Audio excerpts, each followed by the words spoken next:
It is sometimes said that everyone wants to have written, but no one wants to actually write. And in fact, I looked up who originally said that, whatever the original quote was, so that I could credit them on this video. And I found a whole article kind of debating who said this first.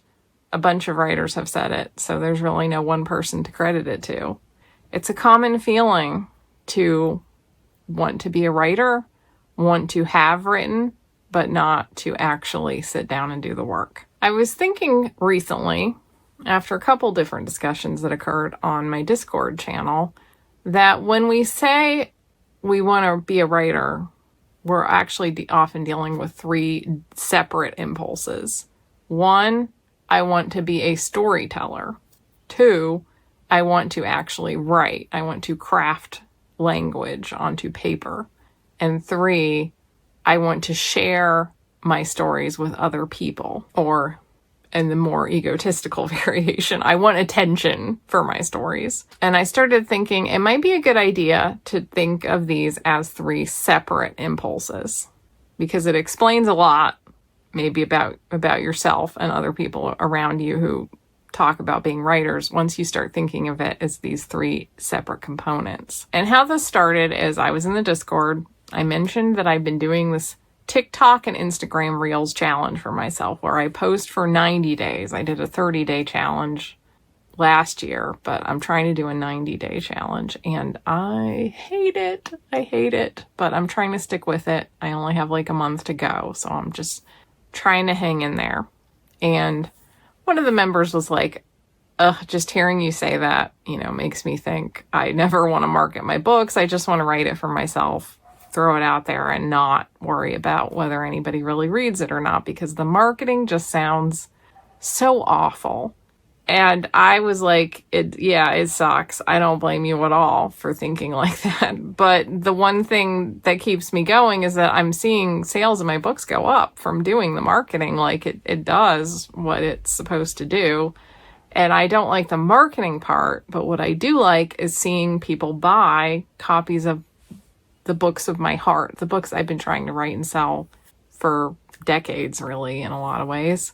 Every time I sell a copy of The Potion Dealers, it's such a personal book to me that it's like, if I write that, I'm just like, yeah, somebody bought one, I'm so happy. On the other hand, for some years, I was writing to market. I wasn't really writing the books that I really had that drive to I really want people to read these. I was writing them like I was enjoying them, but I was writing them for money. I would have gone back to the Hidden Lands if it wasn't for the money aspect. So ironically, these books, because they were written to market, were much easier to market. My marketing efforts were way more fruitful. I would make way more money. I would sell way more books. But the drive for money was not as powerful as the drive to just share the story.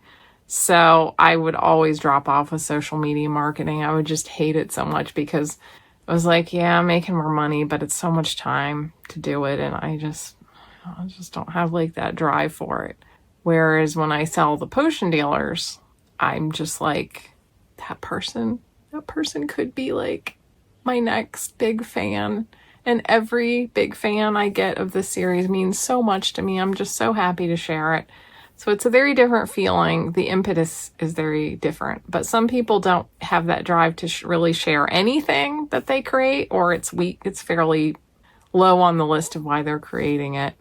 So in that case, I think it can be very hard to get the drive for marketing, which can just be such an odious task. And the other thing that prompted this is that a couple people have brought up to me the idea of making a video about writing when you don't want to do it, or how do you write when you actually kind of hate writing? There have been famous writers that readily admit I hate this. I just am compelled to do it, and I want to share this work, or it's just a weird compulsion, but I hate doing it. It's miserable. It's every word is, I am not one of those writers. At least I haven't been for a while. But whenever this comes up, okay, I can cast my brain back to when I was younger. And I realize at that time that I was not yet a writer. I was a storyteller, and I wanted attention. I wasn't even maybe thinking about sharing so much yet. You know, you're a kid. You got a big ego when you're a kid sometimes. So really, it was just like, I want to tell stories and I want to get attention for them. That was like the original, this is why I'm going to be a writer. With maturity came filling in the other impulses, the actually wanting to put the prose on the page and learn the craft of actually forming the story in a permanent fashion, and the desire to share something of myself. Eventually, it stopped becoming as much about wanting attention. In fact, I started to dislike attention compared to when I was a kid, especially with social media. Like, attention's not as good of a thing as you think it's going to be when you're a kid. In a lot of ways, I would rather get very little attention. But I still have like this compulsion to share the story and like find the people who are going to like it. And I'm not even sure why. It's a weird thing. Like, if you ask me, like, why is it so important to you to share the story? I'm kind of like, I don't know. I like, some people have like this painful life experience or something that they really feel like, oh, I need to share the story because it's really going to help other people like it helped me. I don't exactly have like an impulse like that. I think all I really have is that when I was a kid, the stories that I got really immersed in just like carried me through all of life. I would say more than anything, the ElfQuest comics were the impetus for creating my own fantasy world and telling a long story and then wanting to share it, because the ElfQuest comics just had such a big impact on me when I was a tween and teen that I just had that thought, like, I want to do this. I want to create something like this because this meant so much to me, and hopefully I can create something that means so much to someone else. So it's like just kind of a circle of life thing, I guess, that you want to create because someone else created something that meant a lot to you, and you just feel like you need to kind of give back that feeling. It's a weird thing to like really feel compelled to share something, but then also have to really fight to find people who want it to be shared with them. You know, it's a weird thing to juggle. So if you think you like writing, but you never actually want to do it, I'm thinking chances are you're really a storyteller, not a writer, at least at this juncture. These are the people that you come across, my younger self included, who would rather spend their time coming up with ideas, coming up with characters, doing world building, maybe some role playing or other kind of dabbling, sketching, just kind of playing around in the world. Anything but actually sitting down to write it. Because the storytelling impulse, thinking of those characters and imagining them in this world, letting this whole thing play out in your head, or role playing with somebody and being like, oh yeah, wow, that would be what a cool story this we're creating here. These are all different kinds of rushes than you're going to get by actually just sitting down, grinding your way through the sheer language of writing a book. There are moments where you might get lost in writing, but almost no one gets lost like that in the rush of storytelling across an entire manuscript. I started thinking it's kind of like saying that you love fashion design, but you hate sewing. These are not the same two skills. Sketching out a bunch of fashions and doing like fashion art and fashion concepts are not the same kind of skill and experience as sitting down, cutting fabric, making a pattern, using a sewing machine, hand sewing bits, putting on buttons and trims. These are two very different things to be doing, and storytelling and writing are kind of similar to that. One of them is just this idea, this explosion of thought in your mind, just like that little fashion sketch is just like color and line and play, and then the sitting down at the sewing machine is like you have to actually get it right now. You have to actually make sure that you know how this is going to go on a body. You have to make sure you cut the fabric correctly and that you operate the sewing machine correctly. This is a craft now. So at some point, if you're going to be a writer, you're going to have to learn to use the sewing machine part of it. And the problem with that is that some people can naturally develop an affinity for sketching fashions or coming up with stories just naturally, just by playing around as a kid with paper and pen. But very few people magically know how to cut a pattern and use a sewing machine without having to learn. Kind of the same thing with actually writing a book. There is a very rare few of people who intuitively pick up on how to craft a book just from reading a lot, but almost everyone has to actually study the craft of writing. And realizing this, it made so much sense to why it was a struggle for a while when I first started really trying to become a writer, because I felt like I was a writer because I'd been telling so many stories, but I really wasn't. I was a storyteller, not a writer. And trying to take all that raw energy of storytelling and form it through rules of craft. And, there are rules of what works and what doesn't, what connects with an audience and what doesn't to writing. And there's a lot of flexibility, but there's still some basic rules that you have to follow. And they're complicated. They're not always intuitive. They take years to really get. And I'm not just talking about grammar and stuff, but even what kind of plot structure really works to carry your story through. If you're anything like me, when I was younger, I would have these wondrous stories in my mind, but they were mostly these certain scenes that were really going to hit. It was not all pieced together in this one coherent thing that would play out from point A to B to C to D to E and was going to it was going to make sense. It was going to have the payoff by the time I got to the scene I was imagining.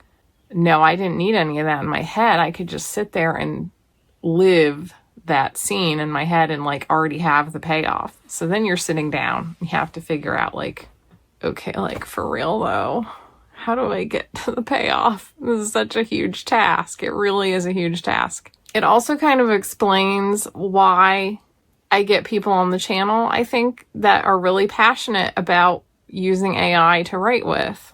I'm sorry to bring up AI so many times in this month. It keeps coming up in my thoughts, but it occurs to me if you are a storyteller and you really want to be a storyteller that shares, but you don't want to do the writing part, AI is this tempting siren that promises it's going to do the writing part for you. It's going to do the hard part.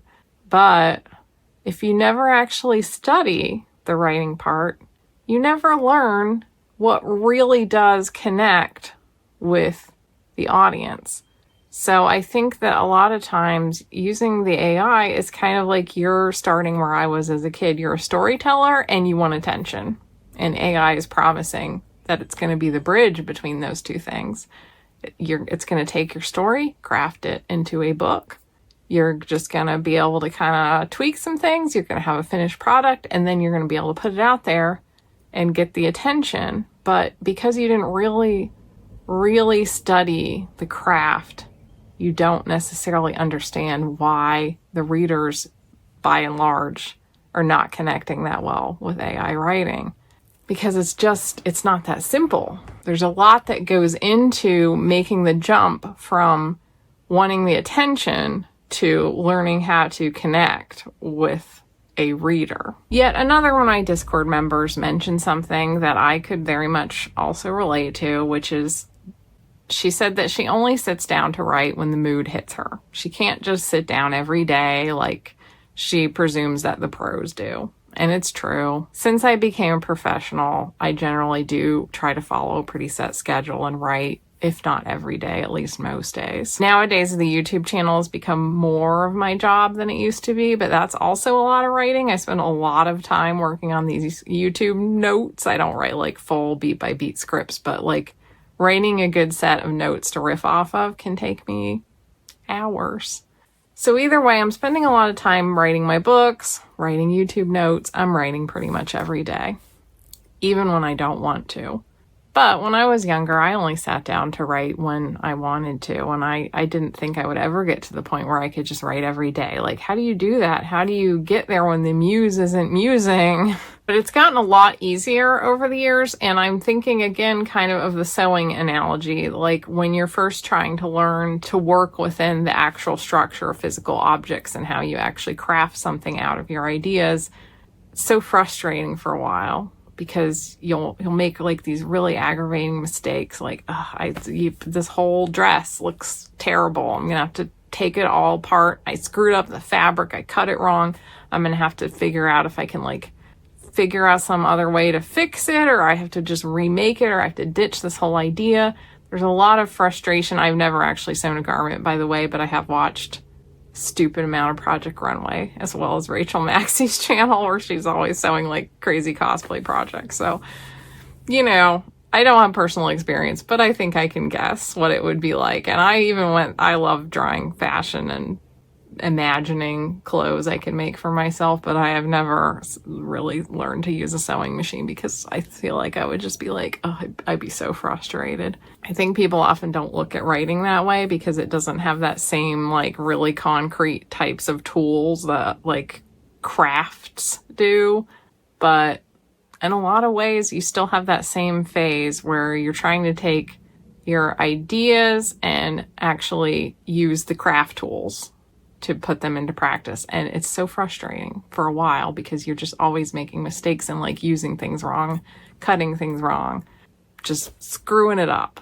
Over time, you start to get better at using the tools of writing. Then it becomes easier to sit down and write every day because you have more faith that you're going to be able to take your idea and put it on paper because you know how to use the tools better. Not every storyteller is ever going to become a writer, but nearly every writer is a storyteller. And you can learn to transfer storytelling into writing skills, but it does take time. You do need to be patient with yourself while you're learning the craft and like understand that it takes a while to get to the point that the pros are at. If you are getting closer to that point, you're getting closer to starting a professional writing career, or maybe you have started a professional writing career. I did want to mention it's almost time for InkersCon 2026. This is my second year working with InkersCon as an affiliate, and I've watched a lot of the InkersCon classes myself. It's a great perk of being an affiliate because these classes they're really useful. They're really inspiring. They are not just fluff. They are not like amateur classes, honestly. Like this year there is one on blurb writing with T. Taylor, who kind of wrote the book on how to hook readers and keep them. There's specific classes on running Facebook ads using Pinterest, running Kickstarters, foreign translations. There are also craft classes. There are dozens of roundtable discussions and Q&As with successful authors. And you're going to get access to these classes for 6 years, so you can refer back to them. I really do recommend going to a good writing conference when you get to a point where you're really serious about what you're doing, because it really can kind of give you that little extra kick in the pants to inspire you. Make sure to use my code CozyCreative26. You'll get $50 off, and you'll get access to all the classes and launch events for only $199. It also really helps support the channel. And if you went last year or you're planning to go this year, let me know how it went or how it goes. So how do you learn to become a writer and not just a storyteller? And I don't think that there is an easy answer to that. This is one of those things where I think that you really have to connect with your own why for doing this and do a little soul searching if you're struggling to really write. You have the urge to tell stories, but do you have the burning urge to connect with other people, to share them? If you only have the urge to get attention, but not a more like a higher impetus to share them with people. Disheveled editing Lydia here, just to say, apparently the word of the day is impetus. Every time you hear the word impetus, you can take a drink because, oh my gosh, why did I say impetus so many times? Or just to get the story down for yourself. Then I think that you're really going to struggle. And, in that case, if you just want to tell stories, maybe you just want to do some kind of role playing or just having fun. You don't have to ever actually write anything to have fun with storytelling. But if you really do want to get serious about this, I think you just have to find what is really motivating you. If you really love reading and the craft of language, connecting with that becomes an important component of learning to enjoy the writing process itself. Whereas if you're more interested in only the character and storytelling part of it, sometimes it can be a real struggle to get to the part where you want to write. But you can have other things that compel you on, such as a drive to really understand yourself or other people or aspects of the world. And sometimes it feels like the only way that you can really, really explore that is to write it down. That's not true for everyone, but if it is true for you, if you feel the need to like make this a solid thing, then that might be the thing that drives you to really sit down and write it.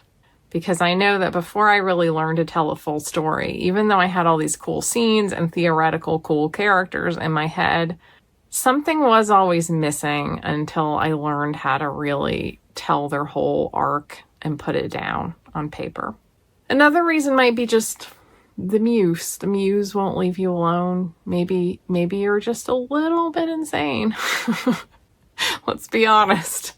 You just can't let it go and you don't even know why. And then there's the desire to communicate or share with others.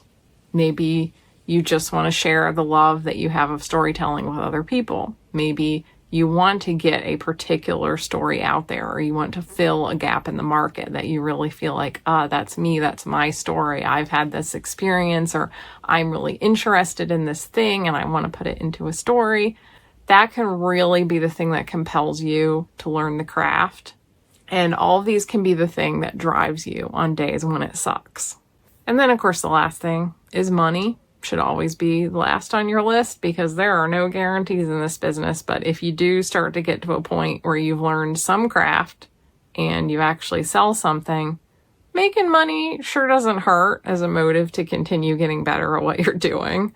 But this is another thing to mention when we talk about marketing books. Things like, do you need to get on social media to market your books? Do you need to advertise? Like, how do you market? If you don't want to write to market, then it's going to be an uphill battle to sell those books. I'm in the middle of that uphill battle right now, but I am selling books on a daily basis of my Hidden Lands world, which is amazing to me because they're not written to market. They're weird little books that are not planned for the TikTok algorithm or the Instagram algorithm at all, or they don't do well on paid ads. Like, there's no good way to market them. And yet I am just finding all the little ways that I can. And sales are starting to very slowly but surely pick up. But that's when you really, really need that burning drive to tell a story and share it with others.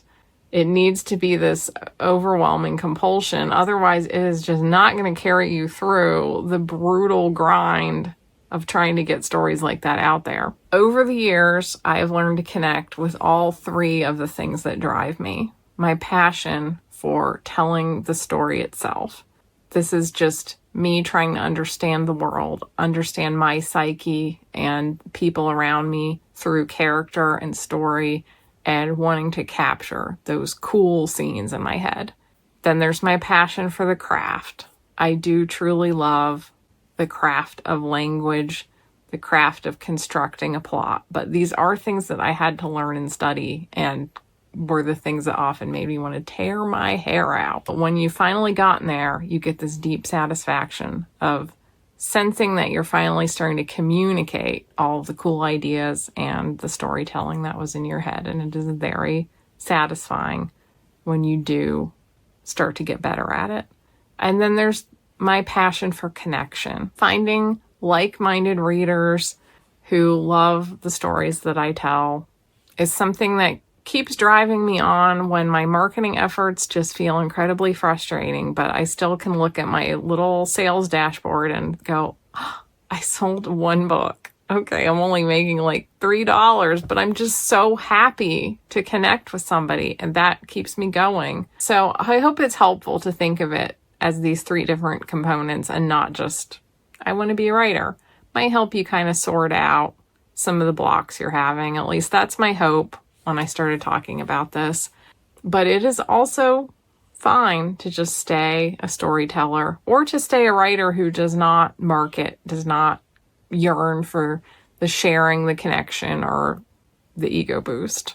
It's fine to just do it for yourself. If you have any thoughts on this topic or any further questions, things you're struggling with about like how to get from storyteller to writer, I get requests on doing videos about this a lot. So I would love to talk about it some more.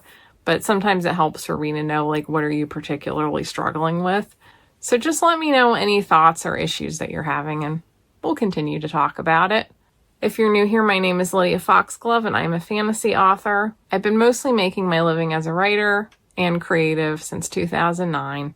And here I talk about the creative life in general and the writing life in particular. So if that sounds good to you, stick around. My memberships are available through YouTube, Substack, and Patreon, and you get 2 bonus videos per month voted on by you guys. I try to keep them very affordable, and I also have free newsletters that go out regularly.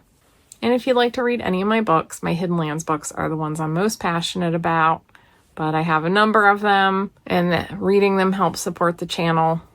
It makes me so happy. And don't forget to check out InkersCon with my code CozyCreative26. I post every Sunday and sometimes also on Wednesdays, and I thank you so much for watching. I'll see you next time. Bye!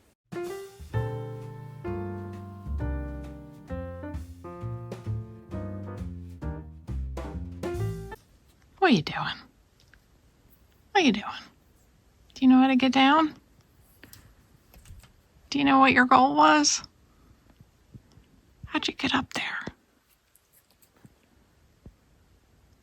How do you keep getting up there, babe? I don't want to know.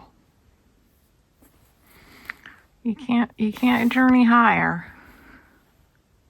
It's not happening.